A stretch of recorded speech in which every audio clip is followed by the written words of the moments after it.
కోగూరి శ్రీనివాస్ రెడ్డి గారు రాజన్న సిరిసిల్ల జిల్లాలో సిరిసిల్ల కాన్స్టిట్యున్సీలో రాజన్నపేట అనే గ్రామంలో పుట్టి పెరిగి అక్కడే ఉన్నాడు.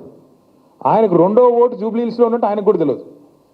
ఆయనను పోయి మేము అడిగితే ఆయన షాక్ అయ్యి నా పేరు మీద జూబ్లీహిల్స్లో ఓటు ఉండేది, నాకేం సంబంధము, ఇది ఎవరు రాయించారో దొంగలు నాకు తెలియదు అంటే ఆయన పేరు వాడుకుని ఇంకెవడో ఓటేద్దాం అనుకున్నట్టు రాయించుకున్నారు, దొంగ ఓట్లు రాయించారు. అంటే మాకు తెలిసింది కాబట్టి మేము ఎంక్వైరీ చేశాం కాబట్టి దొరికింది. As you can see, Mr. Goguri Srinivas Reddy has no clue that he has a second vote. He is himself explaining that he has never stepped out of his district, but yet his name has been registered in Jubilee Hills by probably some Congress leader who thought they could impersonate, send an imposter and make sure that somebody votes on his name. Idi jaruguta undi. Ina kuda rendu unnai ippudu. Sirisillalo vote unnadi, danto paatu ikkada Jubilee Hills lo kuda vari vote undi. Open ga చెప్తున్నాడు ఆయన, ఇది దొంగ vote, నాకు తెలియదు, నేను shift కాలేదు, నాకు సంబంధం లేదు అని స్పష్టంగా కుండబద్దలు కొట్టినట్టు శ్రీనివాస్ రెడ్డి గారు చెప్పింది మీరు విన్నారు. నెక్స్ట్